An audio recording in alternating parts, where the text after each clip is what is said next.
అందరికీ నమస్తే. నేను మీ సంపూర్ణేష్ బాబు.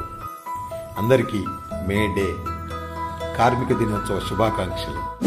తాజ్మహల్ నిర్మాణంలో రాళ్ళెత్తిన కూలి కార్మికుడు. ప్రభు ఎక్కిన పల్లకిని మోసేది కూడా కార్మికుడు. ఆధునిక ప్రపంచ నిర్మాణంలో అలుపెరగని పోరాట యోధుడు కార్మికుడు. ప్రపంచంలో కులం మతం లేనటువంటి ఒకే ఒక వర్గం కార్మిక వర్గం. మేడే ఎంతో మంది కార్మిక సోదరుల రక్త తర్పణాలచే ఆవిర్భవించింది ఈరోజు. గుడ్డు చాకిరీ చేస్తూ కడుపు నింపుకునే కార్మికులు కన్నెర్ర చేస్తే పుట్టింది ఈరోజు. మనిషి అనేవాడు రోజుకు 8 గంటలు మాత్రమే పని చేయాలని 8 అవర్స్ వర్కింగ్ షెడ్యూల్ వచ్చింది ఈరోజు. బ్రిటన్లో 1780లో పుట్టిన ఈ విప్లవం ప్రపంచమంతా వ్యాపించి ఎంతో మంది కార్మికుల జీవితాలను మార్చింది. చెప్పండి మీ పిల్లలకు, మేడే అంటే ఆల్ డే కాదు, మన డే అని. కష్టాన్ని నమ్ముకొని చెమటోడ్చే ప్రతి ఒక్కడి డే అని చెప్పండి. జై కార్మిక, జై జై కార్మిక, కార్మికుల ఐక్యత వర్ధిల్లాలి.